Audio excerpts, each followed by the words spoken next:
आज की कक्षा में हम जीन पियाजे का संज्ञानात्मक विकास का सिद्धांत पढ़ेंगे, लेकिन उसके पूर्व हम सबसे पहले संरचना एवं प्रकारवाद के सिद्धांत पर चर्चा करेंगे, क्योंकि ये सिद्धांत इतना महत्वपूर्ण है कि इसको जाने बिना हम संज्ञानात्मक विकास के सिद्धांत की परिकल्पना का अनुमान भी नहीं लगा सकते। तो सबसे पहले संरचना एवं प्रकारात्मक सिद्धांत के बारे में जानते हैं। देखिए, जीन पियाजे के इस सिद्धांत में इस बात पर विशेष बल दिया गया है कि संज्ञानात्मक विकास मुख्यतः व्यक्ति की जन्मजात संरचना एवं प्रक्रियाओं के साथ साथ अनुभवों की अंतरक्रिया पर निर्भर करता है। पियाजे ने संज्ञानात्मक संरचना के लिए एक रूपरेखा या एक ढांचा शब्द का उपयोग किया है। पियाजे के अनुसार कुछ संज्ञानात्मक संरचनाएं जन्मजात होती हैं, परंतु वे संरचनाएं अधिक महत्वपूर्ण होती है जो जन्मजात अनुक्रियाओं एवं अनुभवों की अंतरक्रिया पर आधारित हैं। जैसे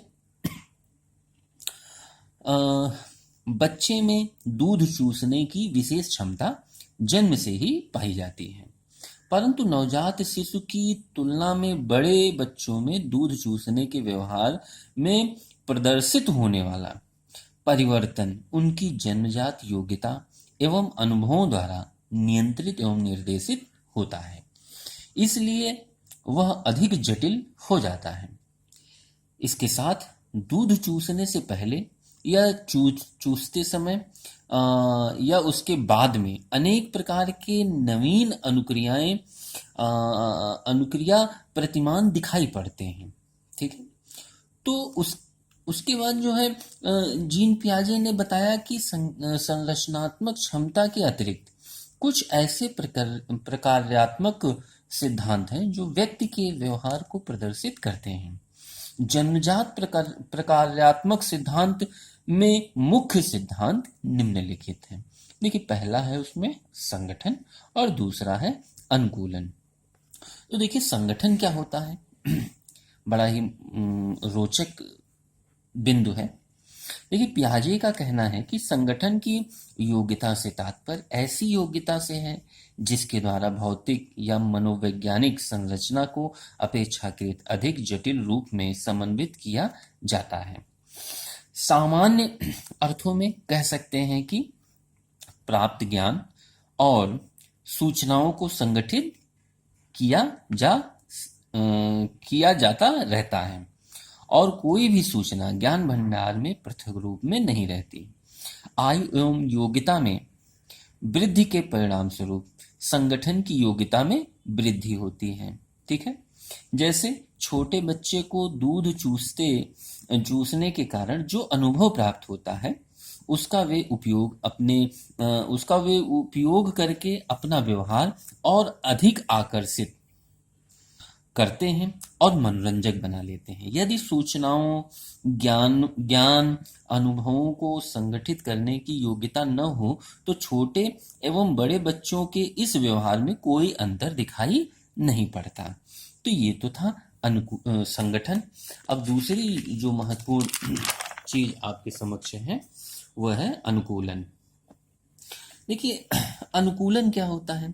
सबसे पहले देखिए, पियाजे द्वारा प्रमाणित दूसरा प्रकार्यात्मक सिद्धांत के नाम से जाना जाता है। कौन सा? अनुकूलन। यह समायोजन में सहायता पहुंचाता है। इसके दो प्रक्रम सन्निहित होते हैं। इसमें दो प्रक्रम सन्निहित होते हैं। पहला होता है आत्मसातीकरण, दूसरा होता है समविष्टीकरण। तो देखिए, आत्मसातीकरण क्या होता है कि नवीन अनुभवों को पूर्ववर्ती विद्यमान संरचनाओं में व्यवस्थित करने को ही आत्मसातीकरण कहते हैं। दूसरा है समविष्टीकरण। तो समविष्टीकरण का तात्पर्य है कि नवीन अनुभवों की दृष्टि से पूर्ववर्ती बौद्धिक सूचनाओं में सुधार करके विस्तार करने या परिवर्तन करने को ही समविष्टीकरण कहते हैं।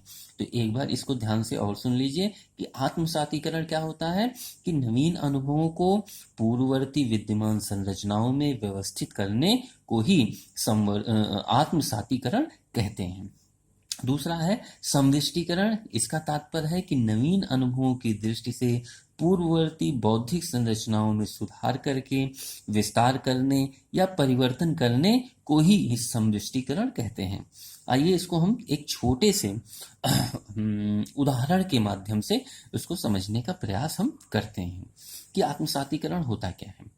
देखिए, आत्मसातीकरण जब कोई बालक प्रथम बार गाय के छोटे बछड़े को देखता है, उसका रंग सफेद है, उसके माता पिता बताते हैं कि यह बछड़ा है। थोड़े समय बाद बालक एक बकरी को देखता है, उसका भी रंग सफेद है, वैसे ही 4 पैर, 2 कान, 1 पूंछ, 2 आंखें हैं। तब बालक सोचता है कि वह वही बछड़ा है या कुछ और।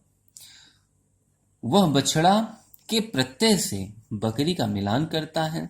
यह बालक की आत्मसातीकरण की प्रक्रिया कहलाती है। तो बहुत ही सिंपल एक छोटे से उदाहरण में आत्मसातीकरण की पूरी प्रक्रिया को दर्शाया गया है। ठीक है।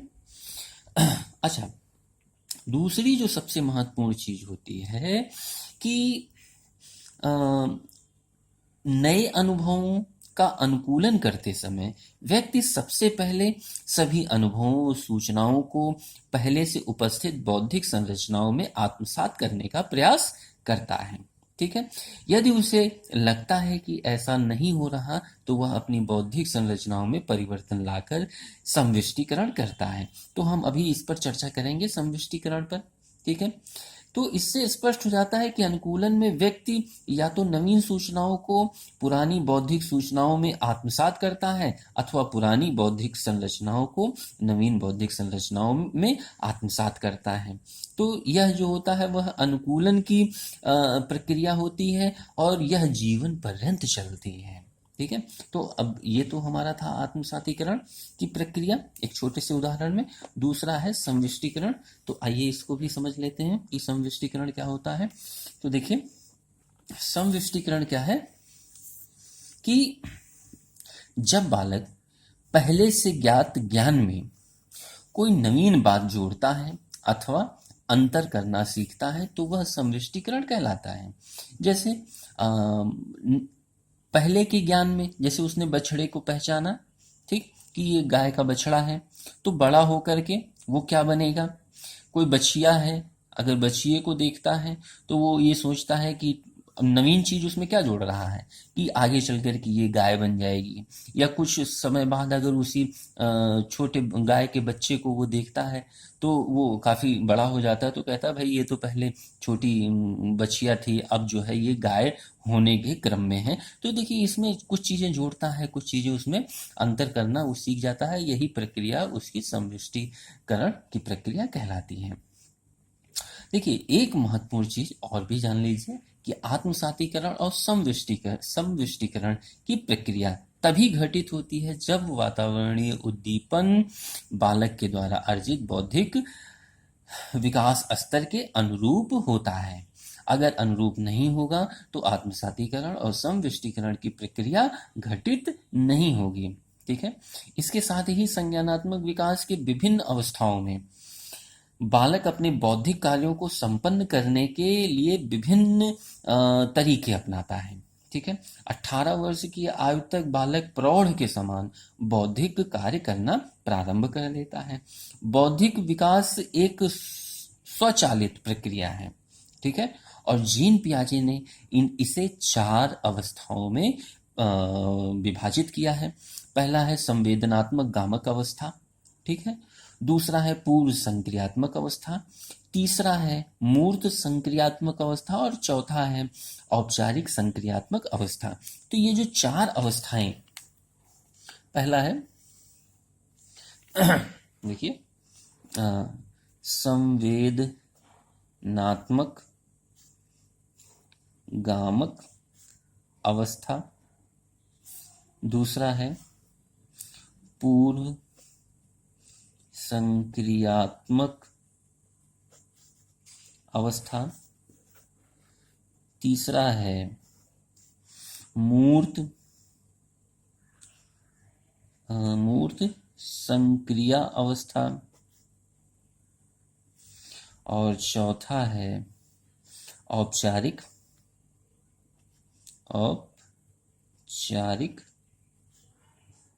संक्रिया अवस्था।